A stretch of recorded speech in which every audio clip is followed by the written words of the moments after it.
एक बार की बात है, एक लड़का था। वो एक लड़की से बहुत प्यार करता था, लेकिन लड़की अंधी थी।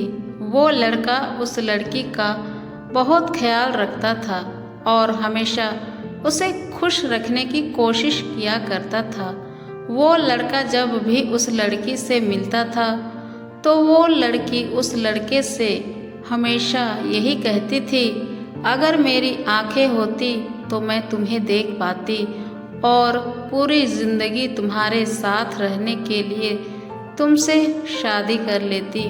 कुछ दिनों बाद उस लड़की को किसी ने आंखें दान कर दी। अब वो लड़की आराम से देख सकती थी, इसलिए लड़का बड़ा खुश हुआ। आंखें मिलने के कुछ दिन बाद वो लड़की उस लड़के से मिलने गई और उसने देखा कि लड़का भी अंधा है। लड़के ने कहा कि अब आप देख सकती हो, इसलिए मुझे जी भर के देख लो और क्या अब हम शादी कर सकते हैं। लड़की ने बिना कुछ सोचे समझे झट से मना कर दिया और बोली, नहीं, मैं एक अंधे से शादी कैसे कर सकती हूँ। लड़का उसकी बात सुनकर मुस्कुराया और लड़की के हाथ में एक लेटर देकर वहाँ से चला गया। उस लेटर में लिखा था, तुम जहाँ भी रहो सदा खुश रहना, मेरी आँखों का ख्याल रखना। दोस्तों, आपका प्यार हमेशा सफल हो, सच्चा हो, ये ज़रूरी नहीं होता। कई बार लोगों को प्यार में धोखा भी होता है, लेकिन इसमें कहीं ना कहीं कमी आप में भी रही होगी, जो आपने ऐसे इंसान से प्यार किया जो आपके लिए था ही नहीं। कहीं इंसान को परखने में गलती आपसे हुई होगी। और एक दूसरी कहानी, रवि और अनीता की पहली मुलाकात कॉलेज के दिनों में हुई थी। अनीता की आंखों ने पहली नज़र में ही रवि को अपने प्यार के मोहजाल में फंसा लिया था और रवि भी बिना कुछ सोचे समझे उसकी तरफ खींचता जा रहा था। धीरे धीरे ये प्यार परवान चढ़ने लगा। दोनों को लगने लगा कि कुदरत ने उसको एक दूसरे के लिए ही बनाया है। दोनों ने निश्चय किया कि जब उनकी पढ़ाई ख़त्म होगी और रवि को किसी कंपनी में अच्छी जॉब मिल जाएगा, तब वो अपने माता पिता से अपनी शादी की बात करेंगे। वक्त गुजरता गया और रवि को एक मल्टीनेशनल कंपनी में अच्छे पैकेज पर जॉब भी मिल गया। रवि अनीता को बहुत प्यार करता था और अनीता भी जान से ज़्यादा रवि को चाहती थी। और एक दिन दोनों ने अपने माता पिता के समक्ष अपनी शादी का प्रस्ताव रखा, लेकिन शायद किस्मत को कुछ और ही मंजूर था। कहते हैं ना कि दुनिया का हर शख्स किस्मत के बारे में जानता ज़रूर है, लेकिन किस्मत में क्या लिखा होता है वो कोई नहीं जानता।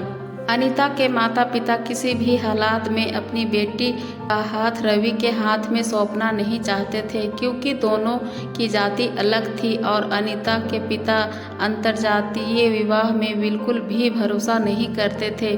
उन्हें ये रिश्ता पसंद नहीं था। जब बात बिगड़ने लगी तो रवि अलग होने के लिए तैयार हो गया। वो अनीता की नज़रों से बहुत दूर हो गया।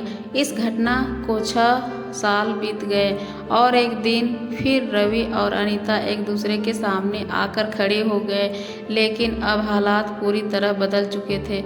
शिवा नाम का एक शख्स के साथ अनीता की सगाई हो चुकी थी। अनीता अपनी पिछली ज़िंदगी और पहले प्यार को पूरी तरह भुला चुकी थी और अपने नए जीवन की शुरुआत करने जा रही थी, लेकिन रवि तब भी उसे भुला नहीं पाया था। उसने सगाई तोड़ने के लिए अनीता को मनाया भी, लेकिन वो असफल रहा। किसी ने सच ही कहा है कि प्यार को पाने के लिए आदमी किसी भी हद तक जा सकता है।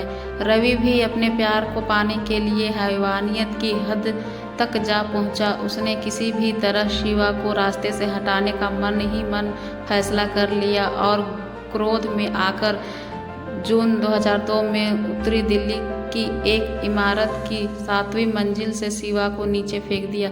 शिवा की मौत के आरोप में रवि की गिरफ्तारी हुई। पूरा मामला कोर्ट तक गया और जिसे वो अपनी जान से भी ज़्यादा प्यार करता था, उसी अनीता की गवाही पर रवि को कोर्ट ने आजीवन कारावास की सज़ा सुना दी। रवि को जेल की सलाखों के पीछे धकेल दिया गया। प्यार एक ऐसा नशा है जो कभी उतरने का नाम नहीं लेता। रवि भी इस नशे की गिरफ्त में पूरी तरह आ चुका था। जेल जाने के बावजूद भी उसके मन में अनीता के प्रति प्रेम जीवित था। वह जमानत पर छूटकर बाहर आया तो वही प्यार फिर से परवान चढ़ने लगा। इस बार किस्मत ने रवि को पूरा साथ दिया और अनीता ने उसके प्यार को स्वीकार करके उसके साथ शादी कर ली। दूसरी तरफ रवि का मामला दिल्ली हाई कोर्ट में चला गया।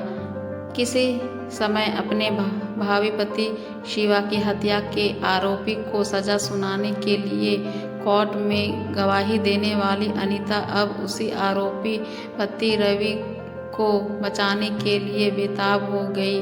उसने अपने पहले गवाही बदलने की इच्छा जाहिर की, लेकिन भारत का कानून कहाँ कभी किसी को छोड़ता है। कोर्ट ने अनीता की याचिका खारिज करते हुए रवि की सज़ा को बरकरार रखा और भी अनीता रवि को कानून का गिरफ्त से बचाने के लिए पूरी तरह जद्दोजहद कर रही है। किसी ने गलत नहीं कहा कि प्यार और युद्ध में सब जायज़ है। तो मेरी यह स्टोरी आप लोग को कैसी लगी कमेंट करके ज़रूर बताइएगा और लाइक शेयर सब्सक्राइब ज़रूर करिएगा।